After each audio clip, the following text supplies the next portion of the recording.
Thank you very much. We have a very big announcement to make today. You all know Johnny. He came all the way from Italy, the beautiful country of Italy, to be with us. And he just got off the plane, and he's a hardworking guy, does a phenomenal job with FIFA. Nobody like him. I'm delighted to welcome FIFA President Gianni Infantino back to the White House for a major announcement about one of the most anticipated competitions in all of sports, the 2026, and this is a big deal, I'll tell you, I was so happy to get it, the 2026 FIFA World Cup. And it's going to be the World Cup as we know it. It's the biggest, probably the biggest event in sports, I guess, Johnny, right? Yeah. On December 5th of this year, the 2026 FIFA World Cup draw will take place at the Kennedy Center. Some people refer to it as the Trump Kennedy Center, but we're not prepared to do that quite yet, maybe in a week or so. But right here in Washington, D.C., it's a tremendous honor to bring the global event and this incredible group of people and these unbelievable athletes, the best athletes in the world, to the cultural center of our nation's capital. I just left the Kennedy Center. We're spending a lot of money wisely on making it really beautiful. It's going to be beautiful again. It's like Washington, D.C. We had, by the way, in Washington, D.C., we have the lowest crime numbers they've had in years. Zero, it sounds like it's a horrible thing to say, but I might as well say it. Zero murders in the last week since we've done this. That's the first time in memory that that's happened, if you can believe it, how pathetic that is to have to even say it. And I'm tired of listening to these people say how safe it was before we got here. It was unsafe. It was horrible. And Mayor Bowser better get her act straight or she won't be mayor very long, because we'll take it over with the federal government, run it like it's supposed to be run. The numbers were horrible. It was a crime-infested rat hole, and they do have a lot of rats. We're getting rid of them too, and we've made a lot of progress. And it was extremely unsafe, and now it's extremely safe. We had virtually no crime. The number was down 87%, and I'm trying to figure out where was the 13%, because I don't think it existed. The National Guard has been unbelievable, and they're working with the police. And they have some very good people in there. They have some people that shouldn't be police, actually, but they have some great people there. And the Washington, D.C. is a whole different place. And, Johnny, I'm sure you'll be happy to hear that, too, actually. Oh, yes. But it's a whole different place. People are excited again. They're going out to restaurants again. That was the other thing I saw numbers. That restaurant business is down in the last week. No. Restaurant business, you can't get into a restaurant. Just really lying people. And that's why people don't understand how bad and how dishonest the press is. I saw one poll that had us at 19% favorable on what we're doing with Washington. And then I saw another one that has us 94% favorable. And I can tell you the 94% is correct. The others are fake, just fake news. They got to get their act together. So bad for our country, so sick, actually. So Washington, D.C. is really doing unbelievably well. And the Kennedy Center that we're fixing, I was just there all morning with contractors. We're making it unbelievable. It's going to be unbelievable. It's got great bones, but it needs a lot of work. The World Cup draw will set up the group stage of competition. 48 teams will play in 104 games across 16 North American cities, from Seattle to Vancouver to Atlanta to Miami. It's going to be so exciting for our country. The 2026 FIFA World Cup will be one of the largest and most complex events. This will be one of the greatest events, one of the largest. In a way, it's like Johnny said it better. It's like having many Super Bowls in a short period of time. Because each one of these games essentially is a Super Bowl. Some of them are bigger than Super Bowls, actually. But they're essentially, each one of these games is like a Super Bowl. The 2026 FIFA World Cup will be the largest, most complex set of events in sports history. And the Kennedy Center will give it a phenomenal kickoff, and we'll be involved, and they'll be working over there for quite a bit of time. We have it all set that they can stay there for the big events, the big press conferences and everything else. And they'll be in a very safe capital. That will be nice. You don't have to worry about walking down the street, Johnny, okay? Thank you. But you could handle yourself. I could. Okay. Already FIFA is projecting 6 million loyal fans will attend the World Cup events next year, and 6 billion more are going to be watching back home, and they think the $6 billion number is going to be actually a low number. And this will drive more than $30 billion into the U.S. economy and create 185,000 American jobs in a short period of time, too. No sporting event attracts more attention, more fans, more viewers, or more revenue than the FIFA World Cup. And again, I'll just say it's the World Cup, and it's the biggest thing there is in sports, and we have it. And I got it in my first administration, and I was really somewhat devastated, as devastated as I can be. I don't have time to get too devastated. I was very happy that today, as you saw, the group that does this, a government group, radical left group, announced that Trump was right. Took in $4 trillion worth of tariffs. That the $4 trillion are going to reduce the deficit by numbers far greater than they ever expected or heard of. And by the way, the stock market went up 1,000 points. That was as of 10 minutes ago. I can't tell you what happened. A lot of things happened. But the stock market's up almost 1,000 points. And it's basically on the news that the release that just came out from government that the tariffs that everybody was talking about, that the whole world respects us for because of what we did. The tariffs are going to be at $4 trillion. They're going to reduce the deficit by $4 trillion, Mr. Vice President. Pretty good, sir. Too bad it's not 5, right? That's right. It's had a huge impact, and the stock market is way up. But this will drive more than $30 billion in U.S. economy and create 185,000 American jobs. No sporting event attracts more attention or more fans or anything else. And I just look forward to the draw. So we're going to have the draw, essentially, Johnny, at the Kennedy Center. Yep. And by that time, it'll be in even better shape. We're working on it. It's about a year project to make it. It'll be great. It'll be fantastic. You see the way this is looking? Look, nice. I can't tell you how much that gold costs. A lot of money. There's nothing like gold, and there's nothing like solid gold. But this beautiful office needed it. It had to be representative. When we took it over, it was dirty, not clean. I immediately changed the chair and had this beautiful desk renovated and brought out by the White House. People that do this, they did a great job. They sent it out. We have a craftsman who's great. But this was not appropriate for the Oval Office when I took over. And now you look at all those paintings you're allowed to turn back. All of these are great presidents, and they were all in the vaults. They were in vaults for some cases much more than 100 years, and now they're proudly hanging on the Oval Office walls. And I can't imagine anybody changing it. But they were buried in vaults for over 100 years, many of them. So it's very exciting. People come in, they really love it. They love what we're doing here. They love what we're doing in D.C., and they love what we're doing, most importantly, in the country and the world. I'd like to ask Johnny to say a few words. He's the head of the whole thing. He's been there for a long time. Probably the most respected man in sports. He's amazing, actually. Works very hard, and he's got the biggest event in the world coming right here to the United States. And a little, we did a little for Canada. We did a little for Mexico. We thought, see, I'm a good citizen. I said, let them have a little piece.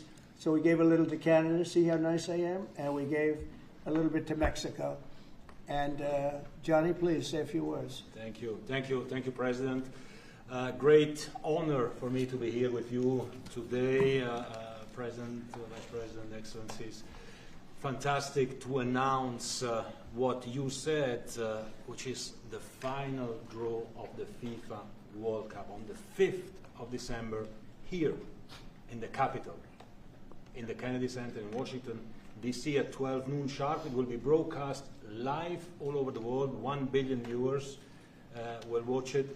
And it will determine, of course, the match schedule, which 48 participating teams will play. You said it, 104 matches in 1 month, 104 Super Bowls. This is not just the biggest, the greatest event, not just a sports event, it's a social event as well, with a lot of emotion. We are uniting the world, Mr. President, uniting the world here in America, and we are very proud of that.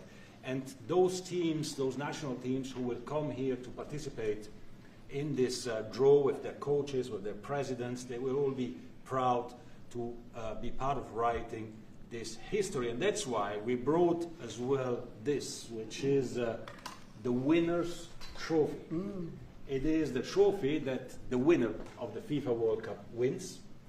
Only the FIFA president, presidents of countries, and then those who win can touch it, because it's for winners only. And since you are a winner, of course, you can as well touch it. It's pretty heavy. Yeah. It's the winner trophy. The last one who lifted that is Lionel Messi of Argentina. And here it is in the Oval Office in the White House. Can I keep it? For you. Well, you can keep We're not it giving until the it World back. Cup. We're not giving it back. That's serious. Oh, It fits well. that here. goes very well on the wall right over there. We'll put it right below the angels. It fits well here, I That's think. beautiful, yeah. You can That's, keep it until we have to give it to the next winner. That's fine. That's a beautiful piece of gold, I will say. Absolutely. That's beautiful. Yeah. So 6 billion viewers for the World Cup, 6 million coming to the matches, 30 billion economic impact, 185,000 jobs. This will be absolutely fantastic. The biggest event ever, and everything will start here in Washington, D.C. at the Kennedy Center, or the Trump Kennedy Center. We'll see that how it will be called on the 5th of September at noon sharp. 5th of December, noon sharp. Then, if I may, Will they Mr. be President, doing most of the draws, all of the draws at the Kennedy? How are you going to do that? Yes, we'll do that at the Kennedy Center. We'll do all the other meetings around it with the coaches, with the broadcasters, with That's the great. sponsors, everything at the Kennedy Center. The whole You'll be very World happy. Cup starts, and everyone will be happy Yeah. because everyone has qualified for the World Cup, and they didn't yet play a game, so they didn't lose yet a game. So they all think they can become world champion, right? They'll all be happy. Exactly. Now, By the way, an example, supposing we had a week ago when everybody was being killed and mugged and everything else, despite the phony numbers that were given out, that it was getting better. Brian, do you believe it was getting better or getting worse? Oh, the crime was getting worse. I mean, I was robbed. It was getting They way went worse. after you. How did the other guy come out? He came out with my briefcase, unfortunately. How with you? Yeah, so, Robert 1, Brian 0. No, but can you imagine you do this and then you start hearing that they had a 20-year reduction of crime. It's worse. It was worse during the Biden administration than anybody's ever imagined possible. And I guarantee you he wouldn't be here if those numbers continued. But now we have total safety. We have total security. And for the border, in 3 months, 0 people. These are done by liberal people that do these charts. 0 people came through our border in the last 90 days. Can you believe it? 0. Last year we had millions of people coming in. And they came in from the wrong locations. They came in from, they came in, a lot of people that shouldn't be here. So now when we have this event in December, it's going to be very safe. Johnny, you can walk down the street with your beautiful wife. yeah, You can take her to dinner if you can get a reservation, which I doubt. but they're all full the restaurants. I know. They're all full. I heard that too. The restaurants aren't. The restaurants, since we are doing this, are doing great. And many new restaurants are going to open because, as you know, many closed. Many restaurants closed because the crime was so bad. This will be one of the safest places anywhere on earth. So, you know, I really am honored that the National Guard has done such an incredible job working with the police. And we haven't had to bring in the regular military, which we're willing to do if we have to. And after we do this, we'll go to another location and we'll make it safe also. We're going to make our country very safe. We're going to make our cities very, very safe. Chicago's a mess. You have an incompetent mayor, grossly incompetent. And we'll straighten that one out probably next. That'll be our next one after this. And it won't even be tough. And the people in Chicago, Mr. Vice President, are screaming for us to come. They're wearing red hats, just like this one. But they're wearing red hats. African-American ladies, beautiful ladies, are saying, please, President Trump, come to Chicago. Please. I did great with the black vote, as you know, and they want something to happen. So I think Chicago will be our next, and then we'll help with New York. We're going to help with, and I think a lot of these people that you see on television, they're including the people in this audience. They'll say bad things about me, and then they'll say, "Thank God he's here," because half of them got mugged, and they don't want to get mugged again. But they're, you know, they work for stupid people that are radical left. And they're made to do things and say things that they don't want to be saying. But the people right here are all happy because you're not going to be mugged in Washington, D.C. anymore. I just want to say Johnny's been my friend for a long time. He's an incredible guy. And we will lay out the red carpet. Andrew, you're going to be fantastic. Rick is going to be everything Rick ever touched has always worked out. And he's working with me on the Kennedy Center.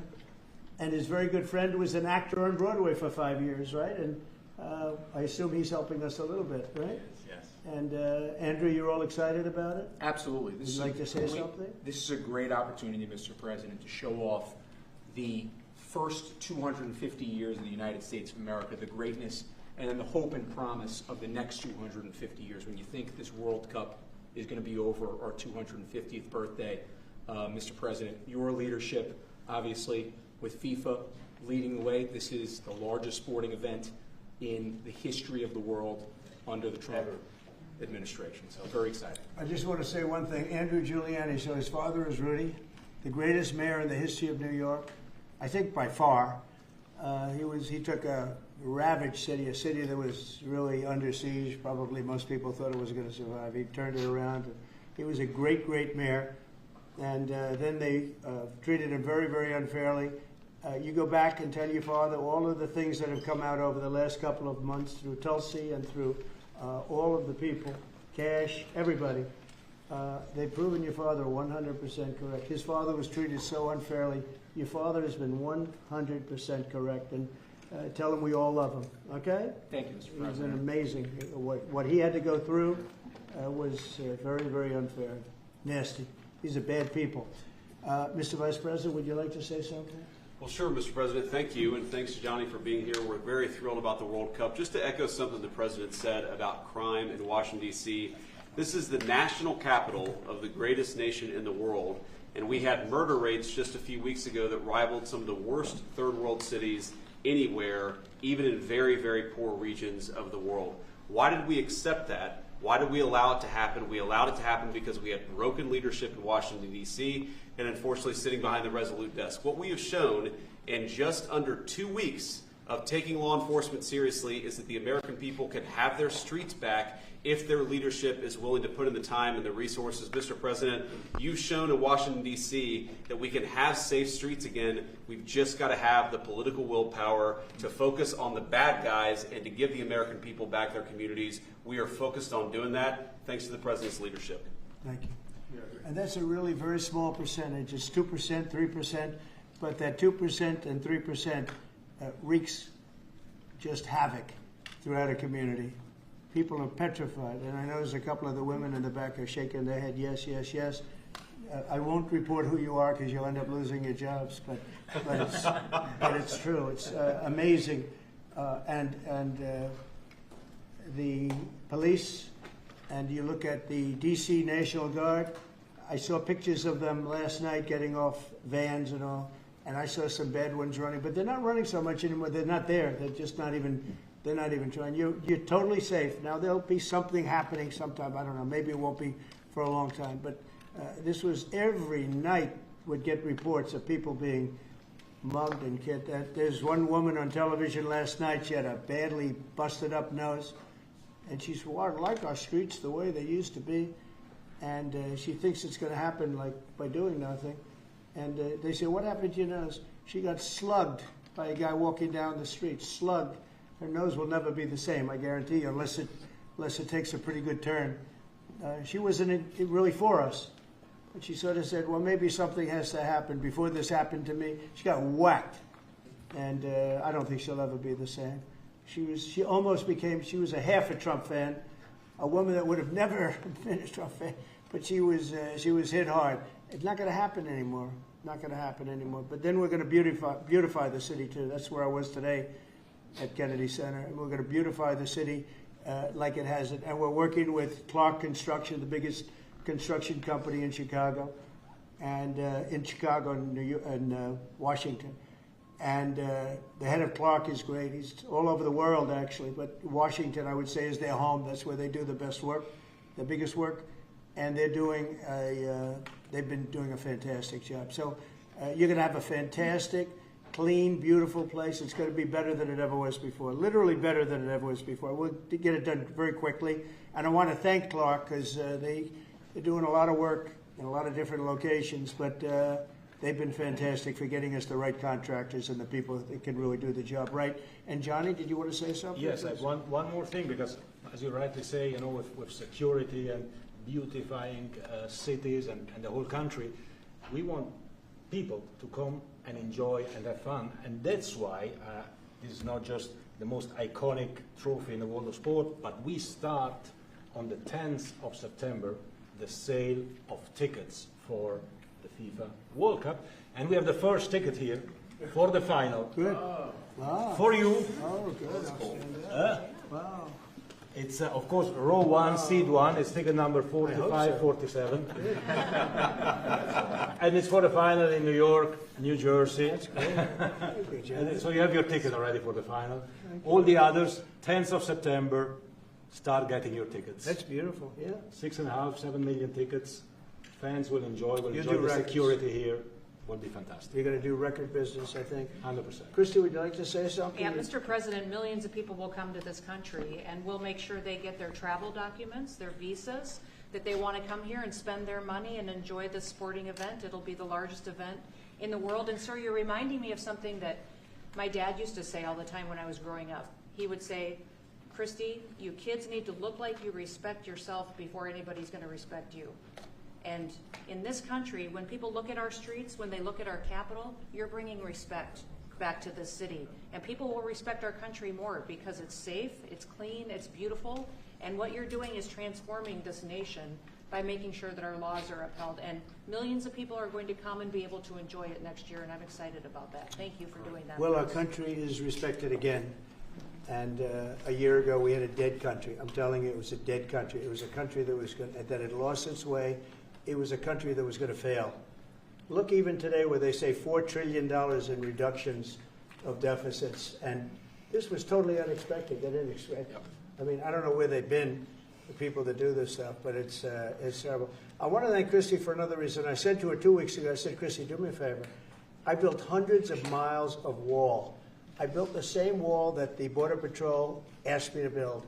It wasn't my first choice. I wanted to do concrete plank and everything nice, but you wouldn't have been able to see through it. So I had Border Patrol in, and they tested everything else. And we gave them steel wall, high-grade steel, very hard to cut. Then we gave inside that is 9,000-pound concrete, which is a very tough concrete. Inside that is rebar, a big, fat piece of rebar. So you have all different materials that are very hard to cut, and you need different instruments to cut each one. And I said, Kristen, we got to get a coat of paint on it. And I didn't know she was listening, but I said, we got to get a coat of paint, and it should be black, because black makes the steel very hot. It's untouchable. You could fry an egg on it. And if you got a good black, flat paint, it would look beautiful. It will preserve it from rust. And that was it. And I gave it to her along with 30 other things, and she's done such a good job on the border with Tom Homan and the group. Tom Homan's a fantastic guy, what the job he does, and the way they work together. So I turned on last night, and I see Christie's painting the wall. And it looked beautiful, by the way, when that paint went over there. And it's hot. It's hot. Yes, it is. It's hot. If it's white, it's not hot. If it's black, it's going to be very hard to climb that sucker. It's not going to be easy. But it's black and a high-quality black. You know, it really looked good. Yeah, we got Is the that going paint to be you a told us two-coat to. job or a one No, coat? just one coat. One coat. We Good. used the paint you told me to buy. Yep. The Yep. two-coat will take place in 3 years from now, right? We'll do the second coat. But it looks beautiful. But thank you very much. I didn't know you were listening to that, Absolutely. because I'm we talked always- about 7 different subjects, and all of a sudden I see her out there painting with a lot of painters and everything else. But it was a beautiful thing to say. Would you like to say something? You've been such a big part of this. Please. Well, just, Mr. President, we're delighted to be here today for this announcement, but we're also looking forward to having you at the final Oh, yes. on July Oh, yes. 19th No, we'll be in New there. York, New Jersey. We're going to be there. A lot of people are going to be there. A lot of people. I'd like to thank you all. Do you have any questions on FIFA, first of all? It's going to be a big event at the KA Center. Do you intend to take part in it? Will you have a part to play on December 5th? I may play. Hosting, I mean, I see the money that these soccer players, we call it soccer, but I see the money that these soccer players are making. I may try and play. I'm a very good athlete. My son is a very good athlete, and he's a good soccer player. He's on the tall side for soccer. Yeah. He's 6'9". That's pretty tall. But That's pretty it's cool. on the tall side. That's good. It's on the tall side, but he's good. But no, I may put on shorts. I look extremely good in shorts and enjoying the play. No, it's going to be a lot of fun. It's going to be good. Many foreigners who want to come to attend the event are concerned about the visa situation. Can you reassure them? Yeah, and they're going to have a very easy time getting in. Certain countries are going to be very, very easy, and other countries are going to be obviously a little bit more difficult. Would you like to explain that, Kristen? Yeah, absolutely. We have a process set up that we'll be implementing on getting visas approved. Everybody will be thoroughly vetted, but they'll be welcome to this country. It'll happen quickly, and we're excited for them to come. So I would hope that around the world people know that the United States is excited to bring their family here to enjoy this event. America welcomes the world. Yes. And I can really, from the collaboration that we have, testify for that, absolutely. And I was just sent a picture from somebody that wants to be there very badly.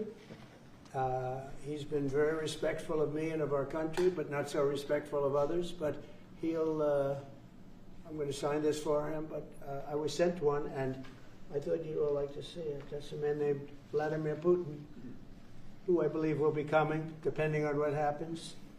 He may be coming, and he may not, depending on what happens. We have a lot of things happening over the next couple of weeks. So, but I thought it was a nice picture of him. Okay of me, but nice of him. So that was very nice that it was sent to me. Okay? Mr. President, on that subject, have you talked to Vladimir Putin about the fact that yesterday a big U.S. factory was hit in a Russian airstrike in Ukraine? What's your reaction to that? I told him I'm not happy about it, and I'm not happy about anything having to do with that war. I said I settled 7 wars, and actually, if you think about pre-wars, add 3 more, so it would be 10. I thought this would be in the middle of the pack in terms of difficulty. No, I'm not happy about anything about that war. Nothing. Not happy at all. We'll see what happens. I think over the next 2 weeks we're going to find out which way it's going to go. And I better be very happy. How long are you willing to wait, Mr. A very President? good call with Prime Minister Carney of Canada yesterday morning. Yes. Actually, Canada is taking away some retaliatory tariffs. He's so- removing his tariffs, yeah. Exactly. He's removing his retaliatory tariffs, which I thought was nice. And we're going to have another call soon. Okay. Yeah, we had a very good call. You're getting closer towards an Well, I agreement like him. country. I like them. You know, look, I'm fighting for the United States. Canada and Mexico have taken a lot of our business over the years, over 25, 30 years, especially during the Biden years. They took a lot of our business, and it's basically all coming back into the United States now. We're hot as a pistol, and it's coming back in. Because of tariffs and the incentives we give, it's coming back. And it's impossible, I think, for another country to stop it. And we are working on something. We want to be very good to Canada. I like Carney a lot. I think he's a good person.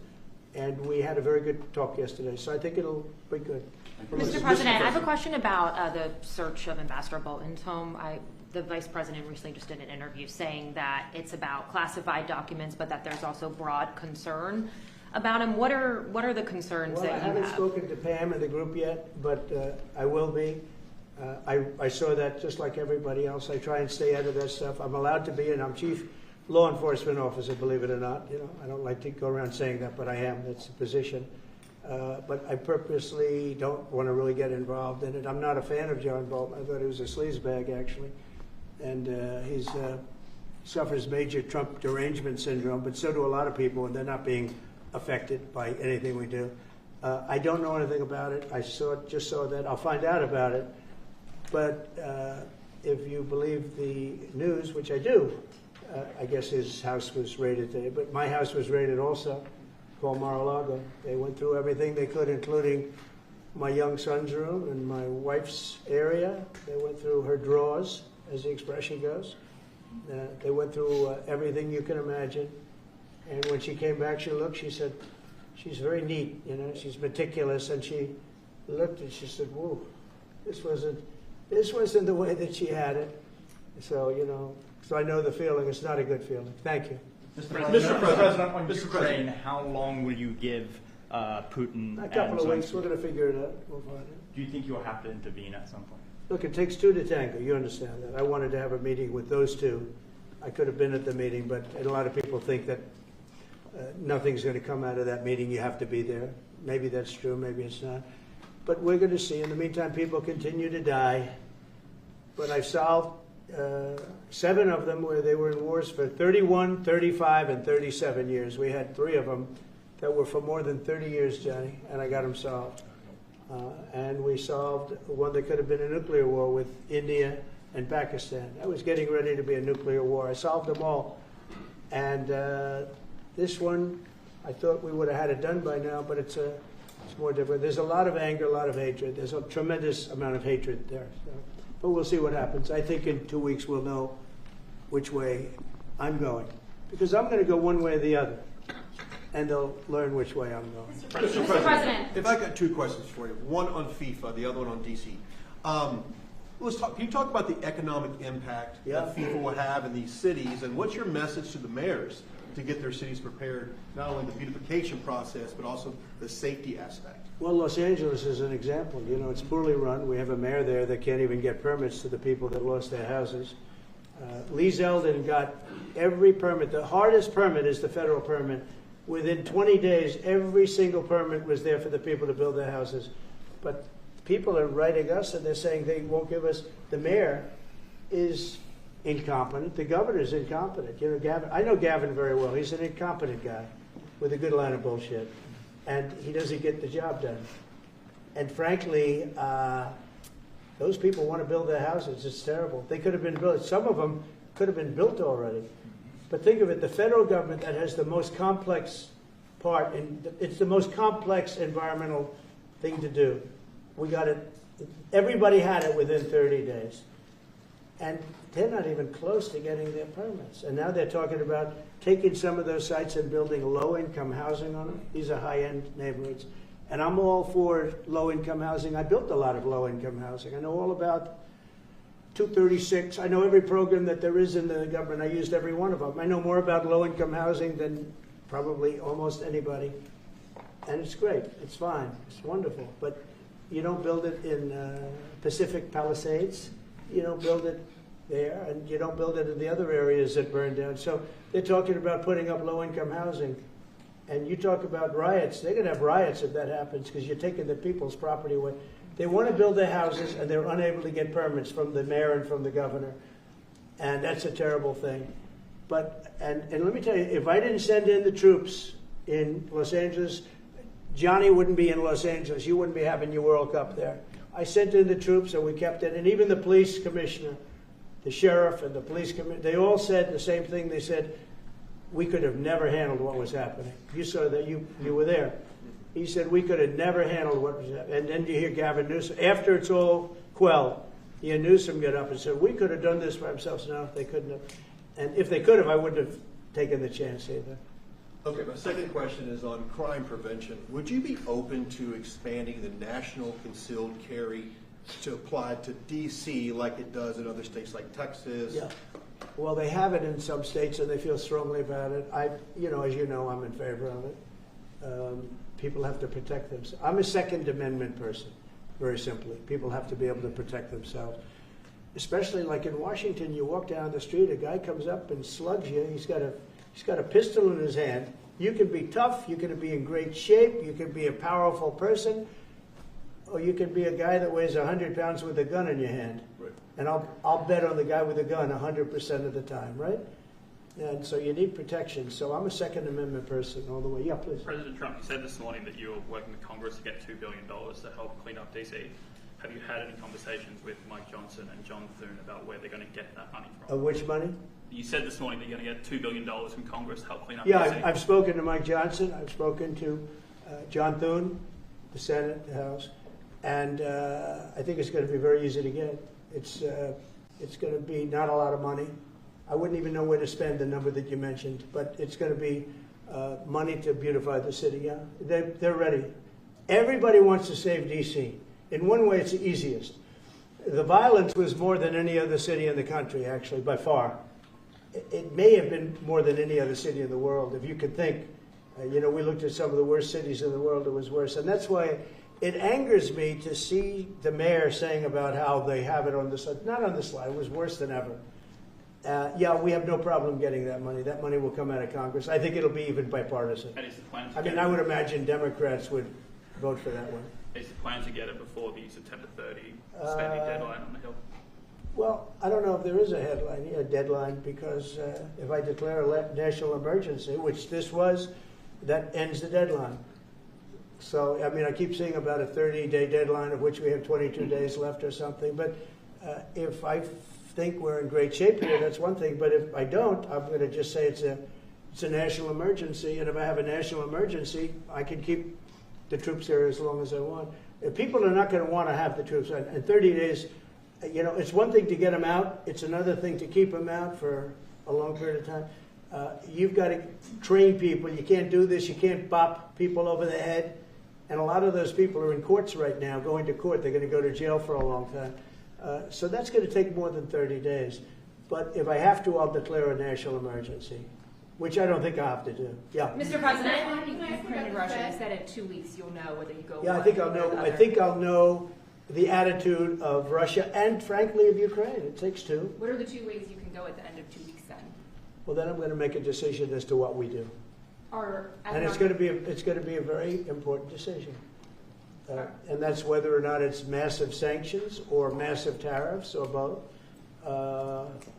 Or do we do nothing and say it's your fight? Look, I would have never been in this war if I were president. You wouldn't have had this war. It was never going to happen. This was caused by stupid people that fought. And you know, people say, well, how do we know? Because for 4 years, it was never even a subject. And Vladimir knew, and you see his picture right here. It was nice that he sent, but Vladimir knew very strongly we wouldn't have stood for it. It wouldn't have happened. 100% wouldn't have happened, but it did happen. And now they're losing from 5 to 7 young kids. Think of it, you're a parent and your son is leaving. He's Russian or he's Ukrainian. And he's leaving and they're waving goodbye. Nice, beautiful kid. Nice crew cut, all set. He wants to be a soldier. And he goes there the first week, he has his head blown off. And he's no different than you people, me. And it doesn't matter where. I mean, I solved a problem in the Congo that was vicious. Rwanda and the Congo, the Republic of the Congo. And they were fighting for 31 years, and it was machetes. People were getting their heads chopped off.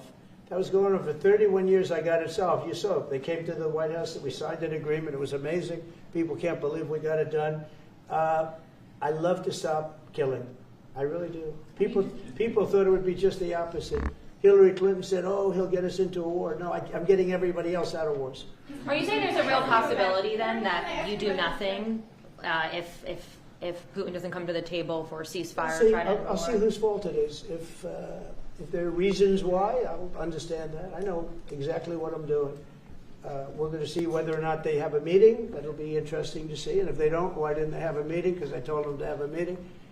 But I'll know in 2 weeks what I'm going to do. I have pretty good ideas. Your Justice Department is also sending some of the Epstein files over to the House Oversight Committee today. Are you in support of them releasing all of them? I'm in support of keeping it open. If they innocent people shouldn't be hurt, but I'm in support of keeping it totally open. I couldn't care less. You got a lot of people that it could be mentioned in those files that don't deserve to be. You know, people, because he knew everybody in Palm Beach. I don't know anything about that, but I have said to Pam and everybody else, give them everything you can give them, because it's a Democrat hoax. It's just a hoax. The whole Epstein thing is a Democrat hoax. So we had the greatest 6 months, 7 months in the history of the presidency, and the Democrats don't know what to do, so they keep bringing up that stuff. But it affected them. Bill Clinton was on his plane and went to the island supposedly 28 times. I don't want to bring that up, frankly. You have Larry, whatever his name is, Summers, the head of Harvard, who was Jeffrey Epstein's best friend. Nobody ever talks about that. I mean, but I don't want to hurt Larry Summers, but he was best friends with Jeffrey Epstein. No, this is a Democratic hoax to try and get the significance of what we've done over the past 7 months. Nobody's ever seen anything like it. They say it's #1 in history. What we've done, including stopping 7 wars. I mean, just include that. And now you look at the stock market today. It's way up to start off with from where I took it. And this market was going to crash. If Joe Biden or Kamala were president, this market we would have had a crash like in 1929. You're not going to have that. It's only a question of how high is it going to go. You know, I had the strongest economy in the history of our country. And despite COVID, we had the strongest economy in the history of our country. And we're going to blow it away this time. I was always good at making a lot of money. And whether it was for myself or whether it was, I like doing it this way better. I mean, I like making it for the country. Our country's been ripped off by friend and foe, nations all over the world ripped off. And the friends have been much worse than the foes for the most part.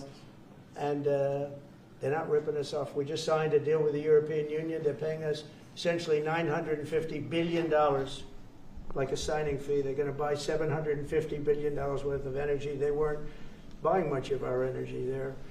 And they're very smart in doing it. And as you know, Ursula was here a couple of days ago having to do with the people, the leaders that we had a great, people said they've never seen anything like it, where we had the leaders of Europe right here in the Oval Office. And she's so happy that she has an agreement. But people aren't ripping us anymore. We're run by, this country is run by smart people now.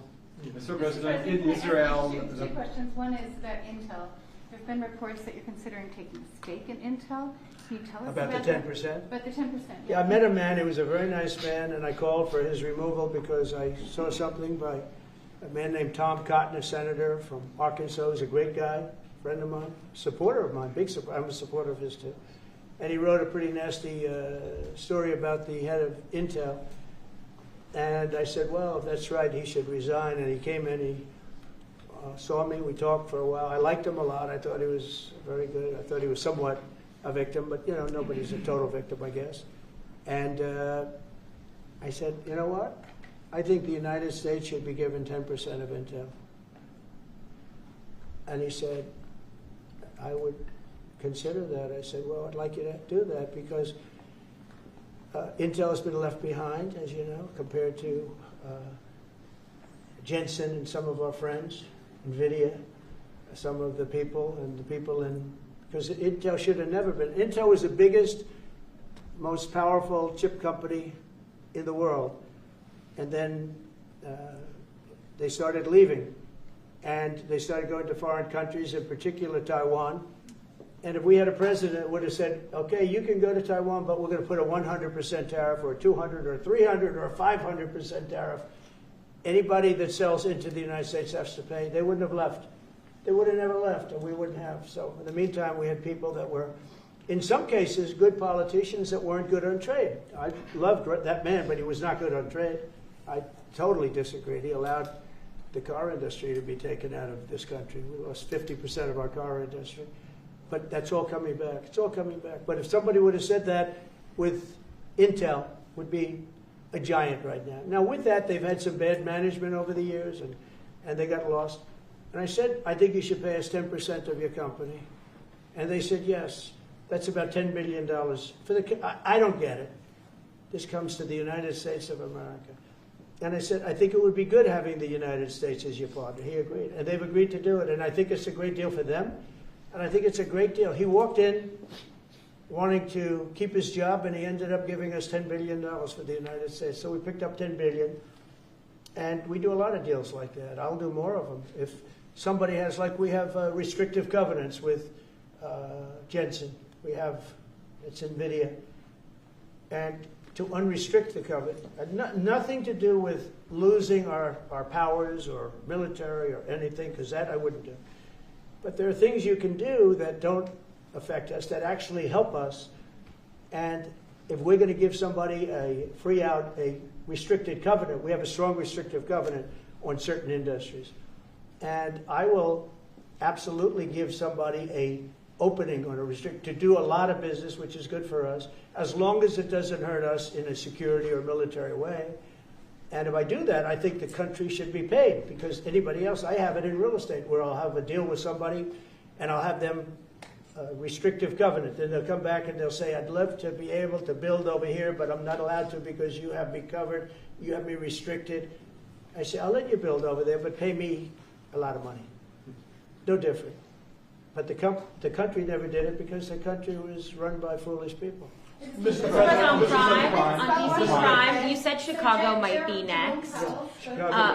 Are you making, have there been concrete steps that the administration is taking to do that? Or what are other cities as well? I haven't spoken to the mayor. He's grossly incompetent. I haven't spoken to the mayor. No. When we're ready, we'll go in and we'll straighten out Chicago, just like we did D.C. Chicago is very dangerous, great place. I built great stuff there. I have the most beautiful building in Chicago, I think. But I hate to see what's happened to Chicago. Chicago is our greatest city, actually. Bob Tisch, a great friend of mine, passed away. He used to own the Giants and very successful Lowe's. He said Chicago. I think they had their main office in Chicago. He said Chicago and San Francisco, the two greatest cities in the world. Now you look at what the Democrats have done to San Francisco. They've destroyed it. I own a big chunk of the Bank of America building in San Francisco. And, you know, it's just different. We can clean that up, too. We'll clean that one up, too. Now, if everything works out, and we've already had calls from other cities, quiet calls from Democrats, we'd love you to come here, because they've lost control of their cities. I'm not going to say because I don't want them to lose their elections. But we've had calls from Democrats and calls from people generally. We'd love you to come here because we'll straighten out the problem. Mr. President, in Israel, the families of hostages are are opposed to the reoccupying of Gaza. Why is the U.S. still Well, not supporting all of them. And you have to understand, I'm the one that got all of the hostages out. You got a lot of people out. If it wasn't for me, they wouldn't be out. I worked with Bibi and I worked with Steve Witkoff. But if it wasn't for me, you would have all these hostages would most likely be dead right now, every one of them. So they all come up here. They come in groups of 10, 12, 13, and many of them, and I've gotten to know a lot of them. They're great people. What they had to go through is incredible. But so now they have 20, but the 20 is actually probably not 20 because a couple maybe aren't around any longer. It's a terrible thing. No, I don't like anymore. I said, you know, when you get down to 20, they're not going to make deals anymore. And they didn't. And then I put out a statement, as you know, there was a tough statement, go in and get them. And they said, we'll give you 10, we'll give you 10. I don't know what Israel's doing, but they were willing now immediately to give us another 10. The situation has to end. It's extortion and it has to end. And we'll see what happens. I actually think they're safer in many ways if you went in and you really went in fast and you did it. And people can't forget October 7th, remember that. I'm friendly with all groups. I won the Arab vote in Michigan. I did so great with the Arab vote, remember? I started off at 0. I ended up winning. I wouldn't say the candidate was the greatest, but I would have won against anybody. They're great people. But we have to do things properly. And, you know, I'm very proud to say I got the hostages out. You have hundreds of people that are living now because of me. And now we have that final little group of people. And Hamas knows that if they give them, that's probably the end of their lives. So it's not easy to get. And I know if you're a parent, you just don't care. I want my baby back. They want their babies back. They want their kids back. And I understand it. But I got them out and did a good job. And we're doing everything we can to get the hostages out. Thank you all very much. Yes? So Jackson Hole, Jay Powell today said, he suggested that they might cut interest rates, but they have to proceed. Well, we call him too late for a reason. He should have cut him a year ago. He's too late. You know, we have a stock market that's up 1,000 points today. I better be careful because I go out there and I'll see it's down 1,000, right? But it's up 1,000 points when I came in here. We have a country that the market's the hottest it's ever been. The country is better than it's ever been. We have a military that I rebuilt largely in my first term. We had a great, successful first term, but this is going to be even better. But we rebuilt it. We gave a lot of it away to Afghanistan, but relatively small compared to the overall. But I think it was the most embarrassing day and period in the history of our country that they allowed those 13 wonderful people, but it's really hundreds of people were killed. And they don't talk about the 48 that were so severely wounded with no legs, no arms, nobody ever mentions them except me. But that was the worst day, the most, it just showed how incompetent. Frankly, if that didn't happen, I really believe that you might not have had the problem with Russia. I think Putin was sitting there watching these stupid people running our country and said, this is a time to invade. It's, this is a time. And then Biden made the statement, well, he can do a small incursion. When he said that, it was off to the races, right? When he said he can do a small incursion. Remember that? I was surprised he knew the word incursion. I didn't think he had that good of a vocabulary. I want to thank everybody. It's very important to me and to everybody up here, the World Cup. And Johnny has been so incredible. I mean, he's really a great leader. I mean, to think, I said, Johnny, do it by phone. You don't have to come. No, he said, I'll come. And he flew all night long to be here and listen to this about how great we're doing in D.C. But he's a fantastic leader, and this will be your most successful World Cup ever. Thank you, sir. Thank you. Think America will win. Yeah, can we win it, Mr. President? I don't know. That's I watch some of those teams go around. They go down that field. I don't know. But let me ask you: what chance does America have of winning? Well, the home team always has a good chance to win. It depends See, how he's it a good starts. No, but it has some good Well, we have players. a shot. We have a- Of course, you have a chance. Will Bear be going to any of the games, Mr. President? I'd love to have him. He'd love to. He's very tall. Maybe we can make him a goalie.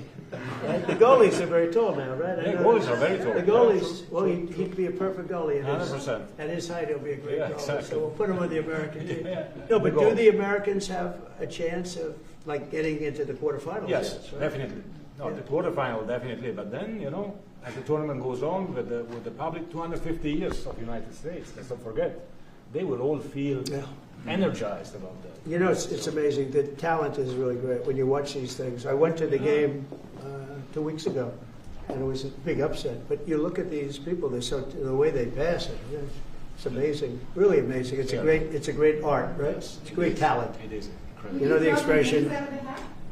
When What? you draw the names, the matches, I don't know. That's up to That's an He's the boss. That's an interesting proposal.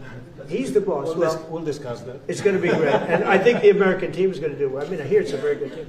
Good luck, everybody. Thank you very much. Thank you, Mr. Thank you so much. Thank you guys. Thank you. You keep a lot of those photos. No, I just got one.